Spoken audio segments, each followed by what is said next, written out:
Лукашенко падпісаў указ, якім скарэктаваў правілы дарожнага руху. Паводле зменаў цяпер раварысты і кіроўцы самакатаў абавязаныя спешвацца на пешаходных пераходах пры перасячэнні праезнай часткі дарогі. У абгрунтаванні да ўказу зазначана, што гэткая захада дазволіць знізіць аварыйнасць. За апошнія 2 гады ў краіне зарэгістраваныя каля 900 дарожна-транспартавых здарэнняў з удзелам раварыстаў і самакатчыкаў. Таксама ў дакуменце вызначылі паняцце «сродак персанальнай мабільнасці». Пад яго патрапляюць прылады з электрарухавікамі, якія развіваюць максімальную хуткасць да 25 км за гадзіну. На іх можна перамяшчацца па роварных дарожках. У выпадку праезду па тратуары хуткасць не павінна перавышаць 10 км за гадзіну. Больш магутныя самакаты прыраўнялі да мапедаў. Цяпер іх неабходна рэгістраваць у ДАІ. Змены набудуць моц 1 верасня. Менская міліцыя знайшла падлетка, які ў якасці забавы пракаціўся звонку вагона метро на станцыі Магілёўская. Ім аказаўся 14-гадовы школьнік. Як зазначана ў тэлеграм-канале ўпраўлення ўнутраных справаў Менскага гарвыканкаму, хлопец паходзіць з добранадзейнай сям'і. Затрымліваць падлетка не сталі, з ім правялі прафілактычную гутарку. А таксама склалі адміністратыўны пратакол за дробнае хуліганства і перадалі справу ў камісію справаў непаўнагадовых. У метро работнікі інспекцыі зладзілі інфармацыйную акцыю, раздавалі буклеты і тлумачылі пасажырам, як паводзіць сябе на аб'ектах метрапалітэну. Прэзідэнцкі спартовы клуб, на чале якога стаіць Дмітрый Лукашенко, афіцыйна мае развіваць і падтрымліваць спорт у Беларусі. Вось толькі дзейнасць гэтай структуры значна больш шырэйшая і скіраваная ў тым ліку на атрыманне прыбытку для сям'і Лукашэнкі. Цяпер жа Белпол выкрыў, што арганізацыя намераная ўкараніць у краіне сістэму кантролю за мабільнымі прыладамі праз рэгістрацыю імэі. Такая захада можа папярэдзіць выкарыстанне шэрых і скрадзеных тэлефонаў. Аднак адмыслоўцы ў галіне інфармацыйнай бяспекі больш схільныя меркаваць, што ўкараненне такой сістэмы прывядзе да большага кантролю за беларусамі. В любом случае, это будет ограничивать. То есть даже если ты купил телефон за рубежом, то ты приезжаешь в страну, и чтобы получить разрешение его использования, тебе нужно его зарегистрировать. И второй момент, смотрите, регистрация обычно связана с паспортом.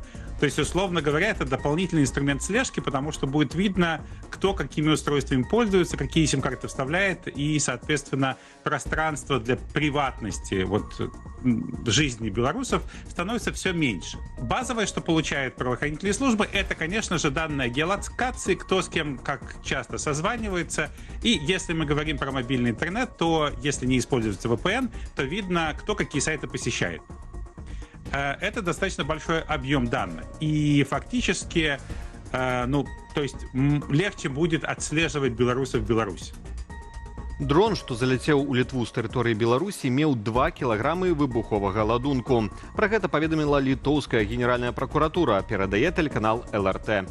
Імаверна, выбуху не адбылося праз пашкоджанне дэтанатара пры падзенні. Інцыдэнт з перасячэннем беспілотніка паветранай прасторы Літвы з боку Беларусі адбыўся 28 ліпеня. Дрон праляцеў над Вільняй і ўпаў непадалёк ад Гайжунайскага палігону. Знайсці яго ўдалося толькі на 5-й дзень 1 жніўня. Паводле генеральнай пракуратуры Літвы, беспілотнік можа быць тыпу Гербера, аналагічны таму, што гэтаксама мінуў паветраную прастору краіны з боку Беларусі 10 ліпеня. Спецыяльны пасланнік Дональда Трампа Стыв Уіткаф ужо прыбыў у Маскву. Плануецца, што сёння ён правядзе шэраг сустрэчаў з прадстаўнікамі краіны-агрэсаркі. Візіт праходзіць на фоне заканчэння тэрміну ультыматуму, які амерыканскі прэзідэнт Дональд Трамп выставіў Уладзіміру Пуціну для заканчэння вайны супраць Украіны. Калі ў пятніцу Крэмль не пойдзе на спыненне агню, ЗША плануюць увесці дадатковыя санкцыі супраць Расіі і яе гандлёвых партнёраў. Я ніколі не казаў пра лічбы і адсоткі, але гэта будуць значныя захады. Паглядзім, што адбудзецца за наступны даволі кароткі перыяд часу.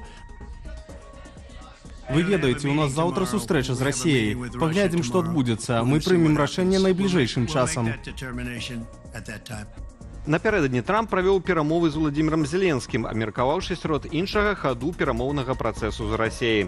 Тым часам выданне Bloomberg са спасылкаю на ўласныя крыніцы адзначае, што ў Крамлі разглядаюць варыянт спыніць паветраныя ўдары дронамі і ракетамі, аднак пры гэтым працягнуць баявыя дзеянні на зямлі. Амаль 4,5 тысячы абітурыентаў сёлета абралі беларускі дзяржаўны універсітэт. Бальшыню 2607 чалавек залічылі на дзённую бюджэтную форму навучання. Адзін з самых высокіх конкурсаў, амаль 15 чалавек на месца, быў на спецыяльнасць графічны дызайн і мультымедыя-дызайн.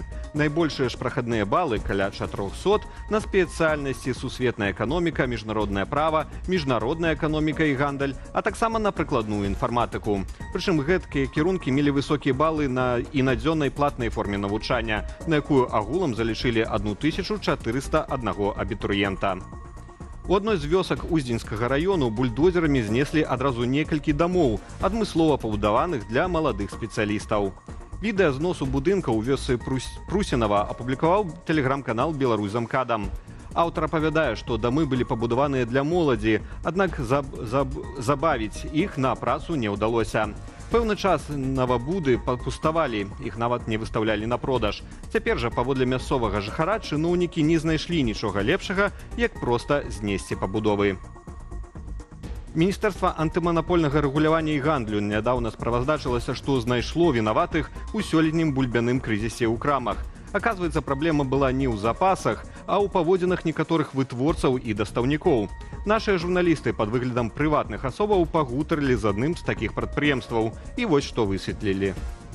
Паводле Мархта, лачынскі кансервавы завод у красавіку не даставіў заяўленай колькасці бульбы дабраному, затое адгружаў яе іншым арганізацыям і ва ўласную гандлёвую сетку. На самім заводзе журналістам адказалі, што дастаўлялі толькі на ўнутраны рынак. А пытанне ўвогуле не ў нястачы, а ў якасці. Ну як гэта на ўсіх не хапіла? А вы бачылі, якія забракоўкі яны рабілі? Больш за 57%. Усім усяго ставала. А калі яны не хацелі браць бульбу, іх не задавальняла. А потым, калі ніхто не пастаўляў, мы ніводнай машыны за межы дзяржавы не адправілі. Усе вывозілі ў Расею, Малдову, Сербію. А мы ніводнай машыны нікуды не адпусцілі. Толькі на ўнутраны рынак. Менск, Віцебская вобласць. З адказу вынікае, што адна з прычынаў браку бульбы ў акурат продаж за мяжу. Артыкул поўнасцю вы знойдзеце на сайце Белсату. Гарадзенскі Нёман, апошні беларускі прадстаўнік у футбольных еўракубках, правёў першы матч трэцяга раунду Лігі канферэнцыяў. Гарадзенцы гулялі ў гасцях супраць Клаксвіку з Фарэрскіх астравоў. Клуб з фарэраў фактычна паўпрафесіянальны. Бальшыня гульцоў мае іншыя прафесіі. Аднак гэта не перашкодзіла Клаксвіку прайсці ў ранейшых раундах турніру намінальна больш статусныя клубы. У сустрэчы з нашым Нёманам лік практычна быў вызначаны ў першым жа тайме. Галы ў браму гарадзенцам забілі Электрык Рэнэ Йонсен і пастух ды кітабой Пол Клекскарт. Гэта першая ў гісторыі параза беларускага клубу фарэрскаму. Матч у адказ праз тыдзень на нейтральным полі ў Вугоршыне. Пісьменнік Саша Філіпенка выклаў у адкрыты доступ свой новы раман «Слон» пасля забароны продажу на тэрыторыі Беларусі. Твор у фармаце PDF для спампоўвання пісьменнік выклаў у сваім тэлеграм-канале. QR-код для пераходу на яго вы цяпер бачыце на сваіх экранах. 3 жніўня на адным з маркетплейсаў з'явілася магчымасць набыць друкаваную версію рамана Сашы Філіпенкі «Слон» у нашай краіне. Гэта не спадабалася прапагандыстам, якія дамагліся, каб менш як праз сотні кнігу прыбралі з продажу. Моцныя дажджы і навальніцы прагназуюць на сёння сіноптыкі па большай частцы тэрыторыі краіны. Ды дадаюць, што такім дажджлівым выйдзе ўвесь пачатак жніўня. А што пра надвор'е ў апошні месяц лета кажа народны каляндар. Ведае Віктор Шукіловіч у рубрыцы «Рачанец» у эфіры праграмы «Раніца з Белсатам» пра галоўныя традыцыі і прыкметы жніўня. Поўны выпуск вы знойдзеце на YouTube-канале «Белсат Лайв». Шаноўныя сябры, перад намі жнівень. Час руплівай працы і збору ураджаю. Сучасная беларуская назва месяца жнівень паходзіць ад слова «жніво», што адлюстроўвае галоўную дзейнасць гэтага месяца. Старабеларуская назва «серпень» указвала на інструмент серп, які найчасцей выкарыстоўваўся ў гэтую пару. Хто ў жніўні гуляе, той узімку галадае. Але для працавітых людзей жнівень не шкадуе сваіх дароў. Жнівень сее, жне і косіць, на сталах багацця досыць. У народзе таксама сцвярджаюць: кожная хата у жніўні багата. У жніўні і верабей піва варыць. Больш поўная інфармацыйная карціна дня ў вечаром эфіры аб'ектыву і студыі Белсат. Я ж з вами развітваюся і заклікаю подписываться на соцсетки Белсату і да актыўнасці под нашим выпускам у Ютубе. Але не забывайцеся на ўласную лічбавую бяспеку. Беражыце сябе і заставайцеся з Белсатам.